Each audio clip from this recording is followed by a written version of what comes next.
Bem-vindo, esse é o Histórias daqui.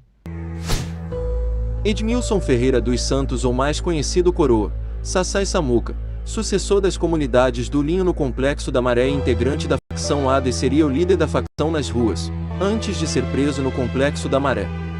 O Coroa não tinha perfil de bandido, era morador da comunidade da Vila do João, trabalhava e levava uma vida normal.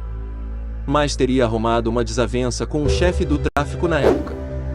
Segundo o que todos falam, o Coroa teria esbarrado sem intenção no traficante, mas o mesmo não deixou por menos e esculachou na frente de todos. Com medo de morrer, o Coroa acabou entrando para o mundo do tráfico e foi para a quadrilha do Linho no Pinheiro.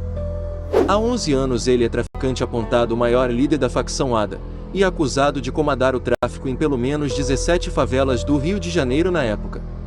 Além do Complexo da Maré, Zona Norte, onde controlava as comunidades Vila do Pinheiro, Vila do João, Conjunto Esperança e Salsa e Merengue, suas principais áreas de atuação eram o Complexo do Caju, Zona Portuária, Favela do Muquiço e Morros do Juramento e Pedreira, ambos na Zona Norte. Após o sumiço do então líder do ADA, o Linho, o Coroa passou a controlar todas as suas favelas, e a liderar diretamente o ADA, especialmente no Complexo da Maré, onde tinha um exército de 300 homens e mais ou menos 150 fuzis. Além de liderar a facção, Coroa era acusado de ser o principal fornecedor de cocaína para as favelas dominadas pela ADA, em especial a Rocinha. Ele tinha contatos com matutos atacadistas de São Paulo e Mato Grosso do Sul, herdados pelo Linho, segundo investigação da polícia. Foi preso na comunidade Salsa e Merengue, depois de uma investigação minuciosa da DRFC, e segundo o delegado Ricardo Alac, Coroa estaria desviando cargas de empresas que circulavam pelo Complexo da Maré e passou a ser monitorado por meio de escutas telefônicas com autorização da justiça. Alac afirmou que recebeu uma informação de que Coroa estaria escondido em um buraco, e foi até a Maré checar. Por volta das 10 horas, os policiais encontraram o local, descobriram um fundo falso em um depósito do supermercado, que estava forrado por um saco de arroz. Eles acionaram um arame que destravava uma porta e descobriram o esconderijo do Coroa. No buraco, havia televisão, geladeira e ar-condicionado. Ao perceber a chegada dos policiais, o traficante gritou: "Perdi, perdi!"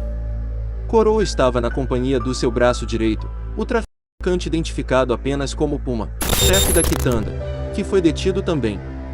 Ao ser interrogado sobre o boato que o Linho estaria morto, Coroa afirmou que ouviu dizer que Linho morreu, mas nunca mais manteve contato com ele. Coroa tinha contra ele 11 mandados de prisão e 7 prisões preventivas. No entanto, foi a primeira vez que foi preso. Foi levado para a carceragem da Polinter, na zona portuária da cidade. Depois que ficou preso, todo o seu império desandou a cair. Perdeu várias comunidades nas mãos dos rivais, entre elas a favela do Muquiço e o complexo de favelas da Maré, onde o Coroa era rei.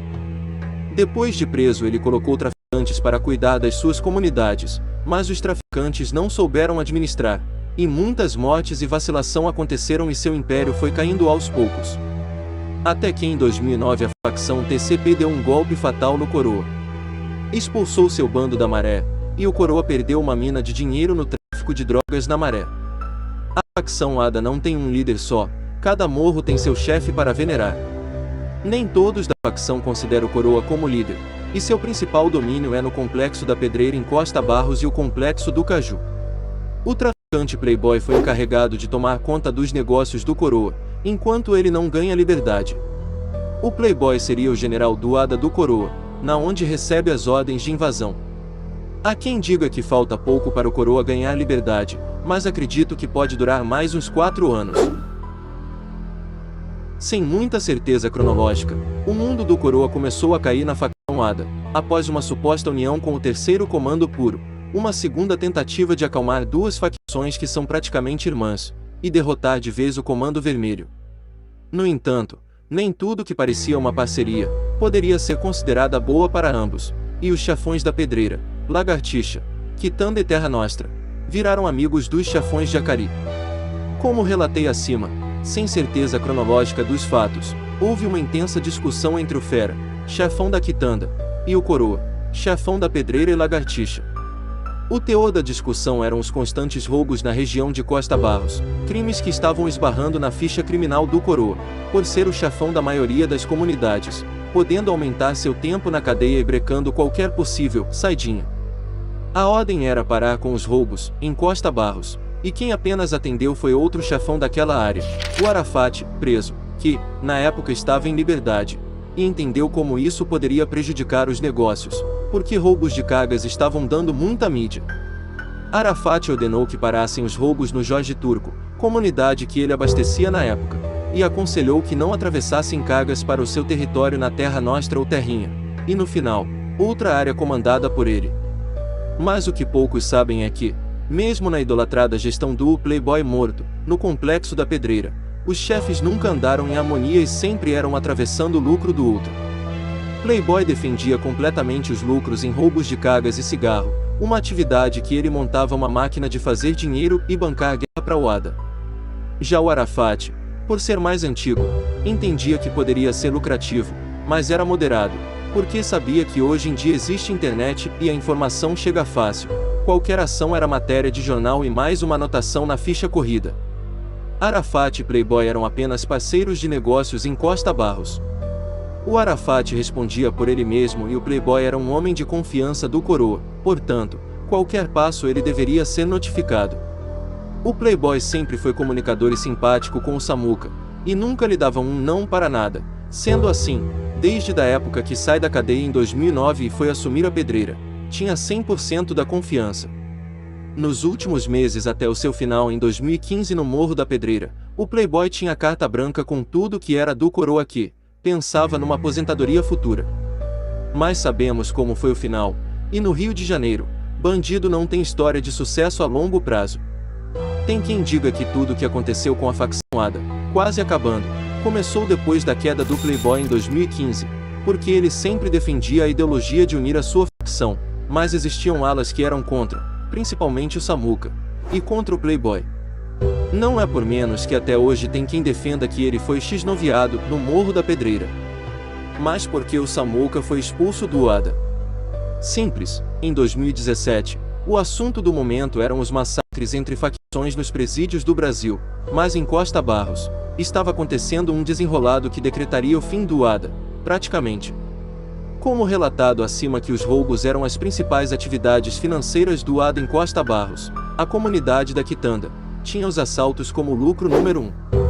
Existiam quadrilhas na Quitanda que arquitetavam a maioria dos roubos. Essas quadrilhas eram controladas pelo TH o Gordão, ex-braço direito do Arafat, mas estava trabalhando para o Fera. Assaltantes da quadrilha do Gordão roubavam caminhões na pista e atravessavam pela Quitanda usando os morros da Pedreira e Lagartixa, e isso estava irritando o Frente da Pedreira na época, o Esquecer ou Noel. Toda vez que os bondes da Quitanda roubavam, ou passavam pela Lagartixa, ou abandonavam um caminhão nas áreas do Noel, chamando operações diariamente, e sempre acabava em apreensões e desfalques no arsenal. Até que o Samuca ordenou que o Noel descesse e tomasse a Quitanda, expulsando o bonde do Gordão, todos na mesma facção. Óbvio que todos se conheciam, e apenas foi avisado que foi um toque de cadeia. Sendo assim, o Gordão saiu amigavelmente com seus homens, e esperou um desenrolado no ADA para saber se era isso mesmo. Aí começou a briga na facção.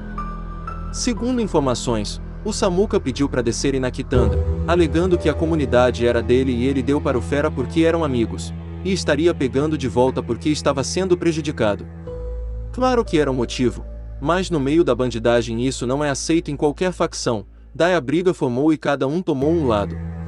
Teve chefe que entendeu as razões do Samuca, e a maioria ficou do lado do Fera, e teve outros que permaneceram neutros, por exemplo, o Arafat.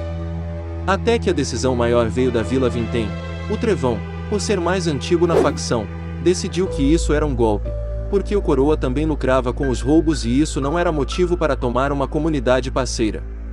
O famoso deu tá dado, não pode pegar de volta assim.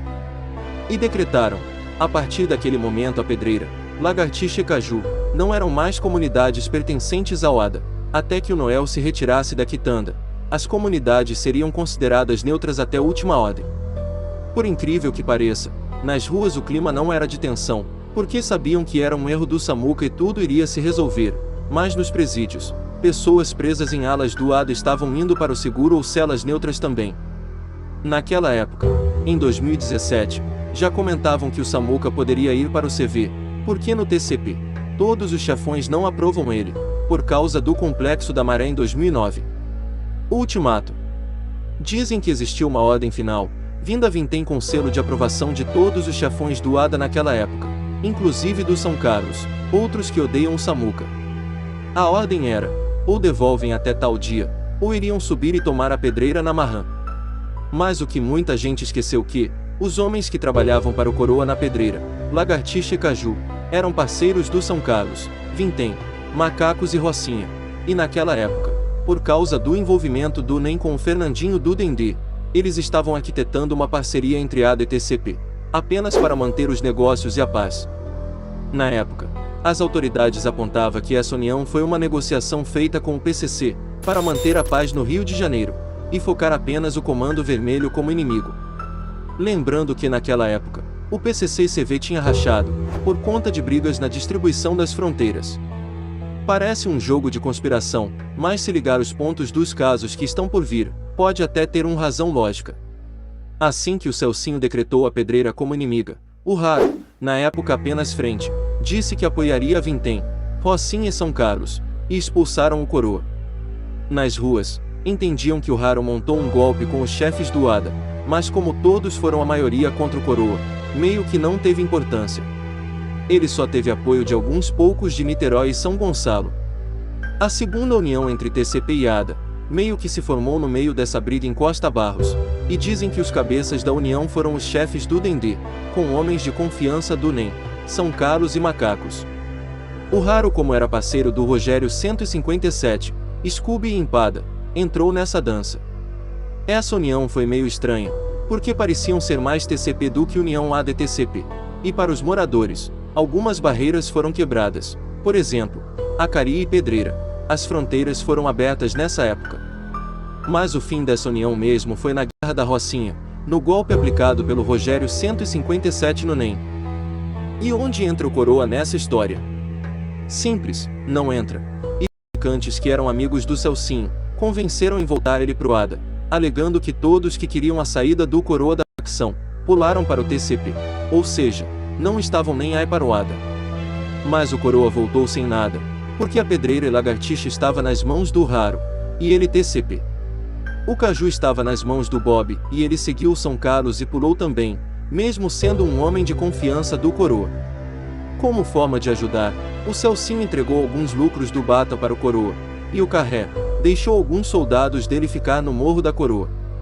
Pois então, o Morro da Coroa é do lado do complexo do São Carlos, e o Carré não quis pular também. O que aconteceu? E o Carré perdeu a Coroa também. Tanto o Carré e o Coroa ficaram dependentes dos lucros de Realengo e Padre Miguel, locais que o ADA era mais vivo do que nunca. O que muita gente não sabia, mesmo sendo um mau administrador, o Coroa tinha soldados fiéis que foram saindo da cadeia e jurando fidelidade a ele, migrando para Padre Miguel também, arquitetando volta para Costa Barros e Caju. Raro como não é bobo, todos que ele imaginava que tinha contato com o Coroa, ele chamava para ver o show do Roberto Carlos, um nome que eles deram para o micro-ondas. Foi assim com a maioria dos crias da Maré da época do Coroa, mas estavam na pedreira. Até o Pichadão, bandido muito antigo no ADA e chefe do Bata, caiu no tribunal do Raro.